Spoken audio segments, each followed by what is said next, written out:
여러분 안녕하십니까? 지금 현재 좌파 언론들이 발칵 뒤집어졌습니다. 미디어 오늘이 지금 현재 좌파 언론들 매체가 왜 발칵 뒤집어졌는지 그 내용을 상세하게 보도했습니다. 우리 우파 네티즌들과 우파 유권자들은 미디어 오늘 하면은 미디어 오물이라는 오명을 씌워주었죠. 또한 한겨레 하면은 한걸레, 오마이뉴스 하면은 뭐라고 하고 있습니까? 한마디로 오마이 오물통 같은 뉴스다라고 강하게 질타를 하고 있죠. 자, 왜 좌파 언론들이 발칵 뒤집어졌는지, 이명박, 박근혜 때도 이러지 않았다라는 그들의 신세 한탄. 정성산 TV 좋아요, 구독, 알림은 큰 힘이 되겠습니다. 자, 미디어 오늘이 압수수색, 또 압수수색, 기자 터는 게 일상인 나라. 압수수색, 또 압수수색, 기자 터는 게 일상인 나라. 뉴스타파, JTBC, 리포액트, 경향신문, 뉴스버스, 전 현직 기자 연이은 압수수색. 현직 대통령 명예훼손 혐의, 언론 검열 시대로의 역행이자 국가폭력 우려. 10월 26일 서울중앙지검 대선 개입 여론 조작 사건 특별 수사팀이 경향신문 전 현직 기자 2명과 전직 뉴스버스 기자 자택을 압수수색했습니다. 대선 5개월 전 2021년 10월 윤석열 주임 검사 부산저축은행 대출 비리 부실 수사 의혹 보도가 허위여서 윤석열 대통령의 명예를 훼손했다는 혐의이다. 검찰은 9월 14일 대통령 명예훼손 혐의로 뉴스타파 기자와 전직 JTBC 기자, 현 뉴스타파 기자 자택을 압수수색했고 10월 11일에는 리포액트 기자 자택을 압수수색했습니다.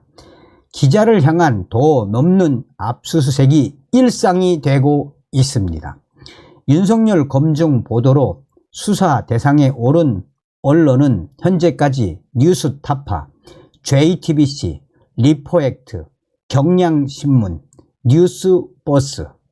한겨레는 검찰이 경향신문, 뉴스버스 전 현직 기자 압수수색 당시 이들의 범죄 혐의와 관련 없는 배임수재 혐의를 영장에 적시했다라며 윤석열 검증 보도 수사 선상에 오른 사건 중 검찰이 직접 수사할 수 있는 혐의는 뉴스타파 보도와 관련된 배임 수재 및 배임 증제 혐의뿐인데 검찰이 수사할 수 없는 명예훼손 혐의를 직접 수사하기 위해 뉴스타파 사건과 경향신문 등 사건을 무리하게 직접 관련 사건으로 엮고 있다라고 비판했습니다.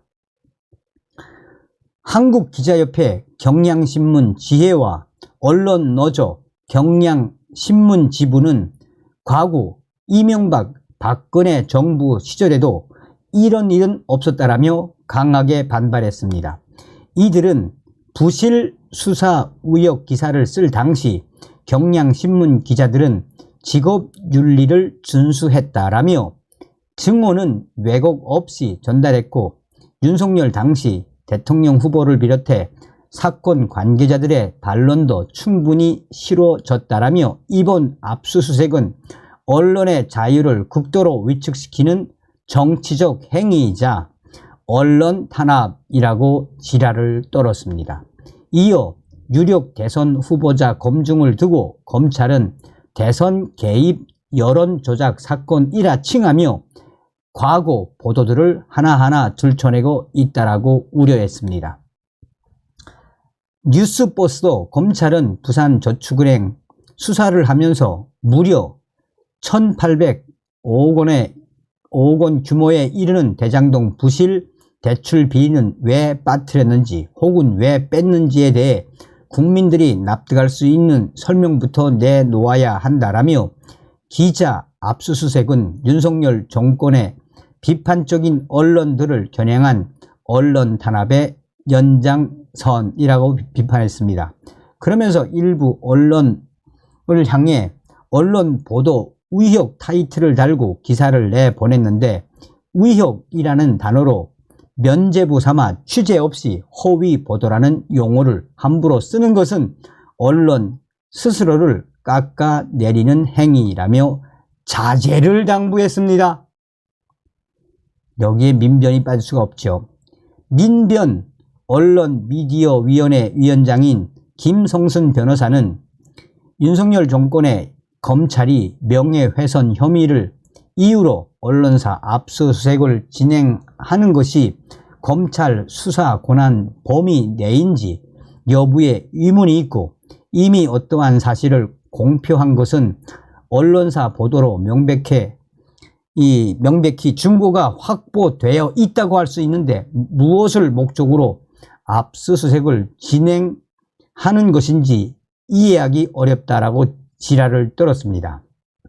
그러면서 민변의 김성수는 언론에 대한 과도한 강제 수사는 언론 자유를 위축시키는 위헌적 행태라며, 실질적으로 대통령 관련 사안에 대해 무리한 강제 수사를 한다는 비판을 피하기 어려울 것이라고 했습니다.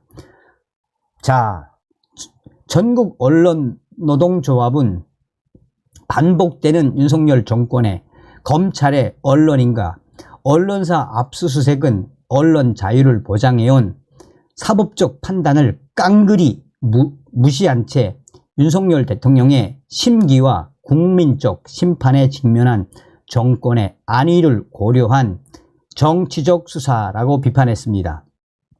또 검찰의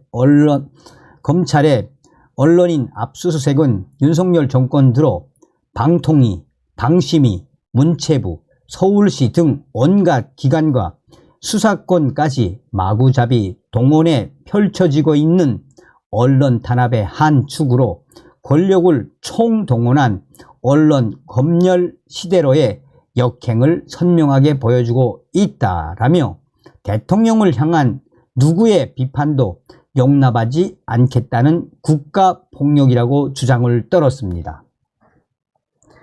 또한 김동훈 한국기자협회장은 최근 기자 압수수색이 비일비재한데 적지 않은 기자들은 나와는 먼 얘기라고만 생각하는 것 같다라며, 지금껏 보도 내용을 문제 삼아 기자를 압수수색한 일은 전례를 찾기 어렵다라며 사태의 심각성을 강조했습니다.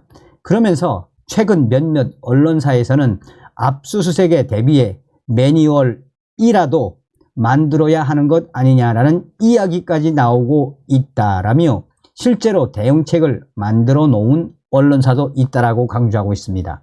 현 국면에서 검찰이 윤 대통령 검증 보도에 나섰던 기자들을 상대로 추가 압수수색에 나설 가능성이 매우 높기 때문이다라고 부들부들거리고 있습니다.